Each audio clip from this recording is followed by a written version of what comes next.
بسم اللہ الرحمن الرحیم۔ ان دونوں نے مل کر ہمارے شہر وادی آرا، کلپرا، نووس، تومتر، شلب اور ایسی ہی کئی دیگر شہروں پر قبضہ کر لیا ہے۔ انہوں نے ذی عزت کو بے عزت کیا، ہر اس لڑکی کو انہوں نے بے آبرو کیا جو ان کے ہاتھ لگی۔ اے غافل انسان، تو یہاں بے خبر بیٹھا ہے، تجھے کوئی ہوش نہیں؟ کیا تو اپنی اس غفلت، اس کوتاہی کا جواب یہاں اپنی رعایا کو دے گا یا قیامت کے روز تو اپنے رب کو؟ اے گناہگار انسان، تو کیا منہ لے کر اپنے رب کا سامنا کرے گا؟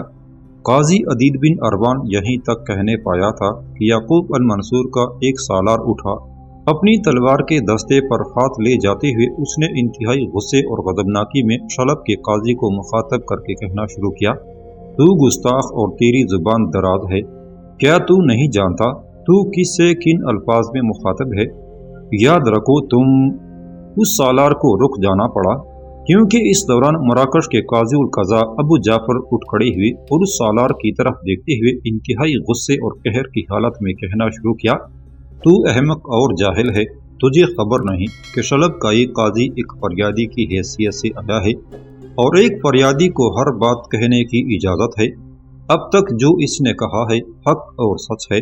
قاضی ابو جعفر جب خاموش ہوا تو یعقوب المنصور نے اپنے اس سالار کی طرف دیکھتے ہوئے اپنی انتہائی قہرمانیت اور غضبناکی میں کہنا شروع کیا، اپنی جگہ پر بیٹھ جاؤ ورنہ تمہاری ہی تلوار سے تمہاری گردن کاٹ دی جائے گی۔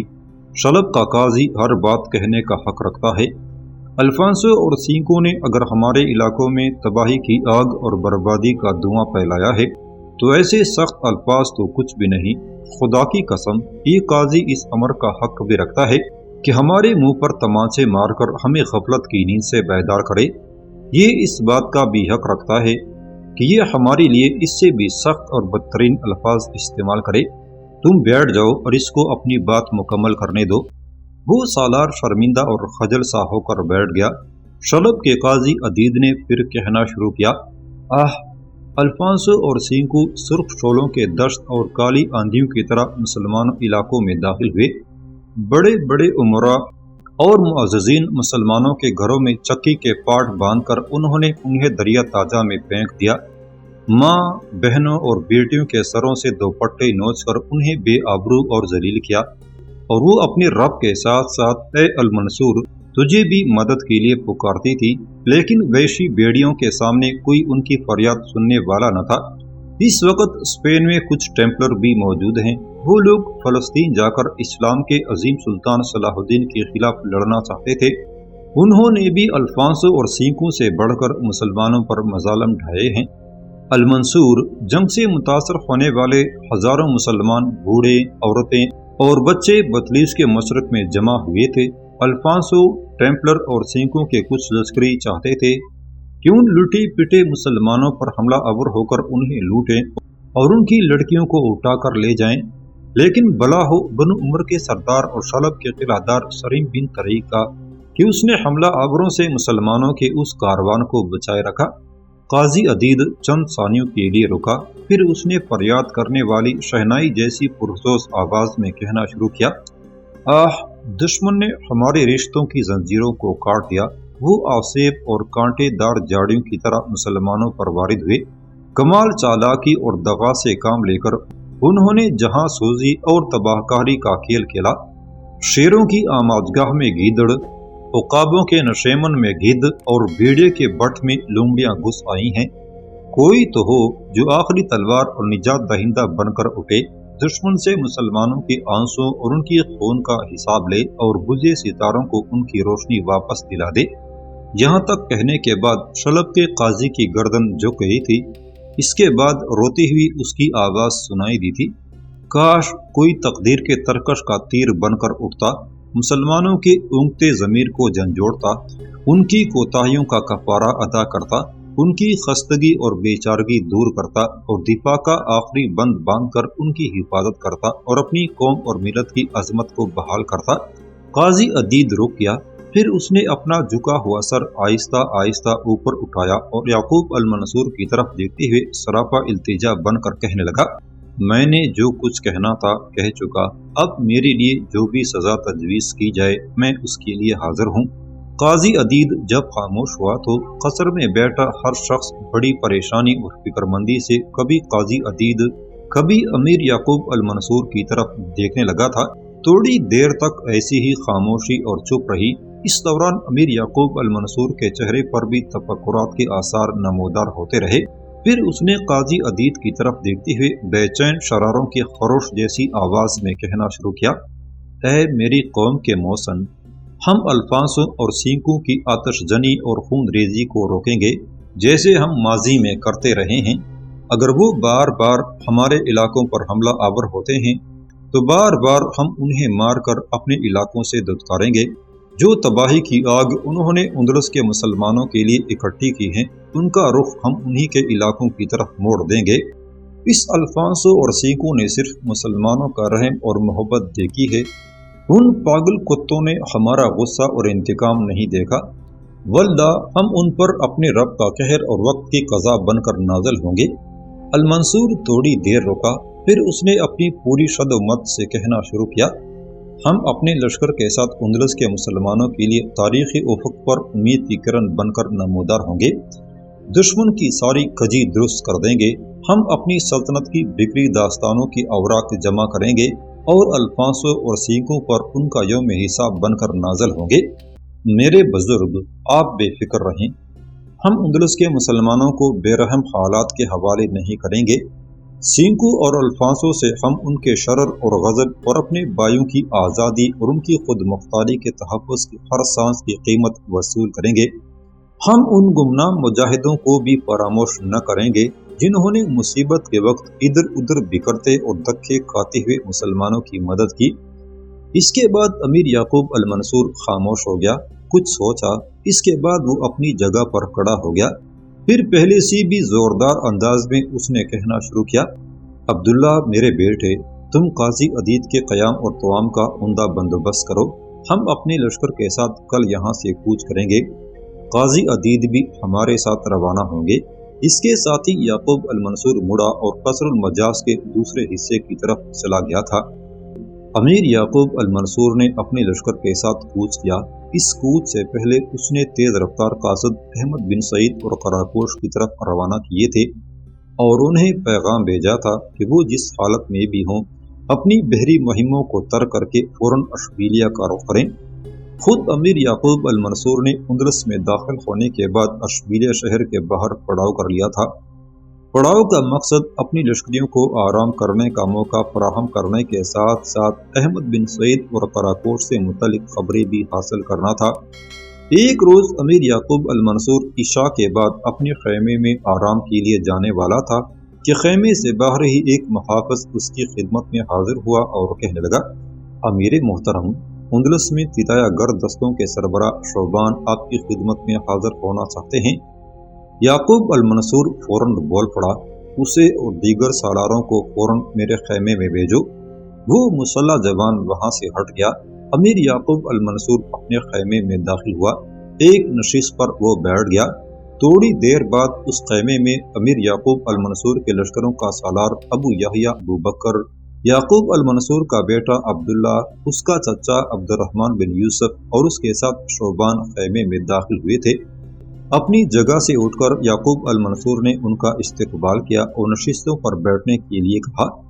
سب بیٹھ گئے۔ تب یعقوب المنصور نے شوبان کی طرف دیکھتے ہوئے اپنی گفتگو کا آغاز کیا، شوبان میرے بیٹے، کہو تم کیا کہنا چاہتے ہو؟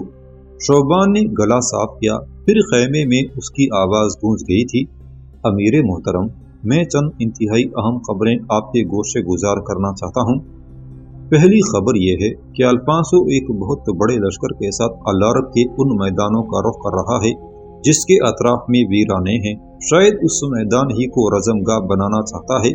سب سے پہلے تو ہمیں اس کی راہ روکنی چاہیے۔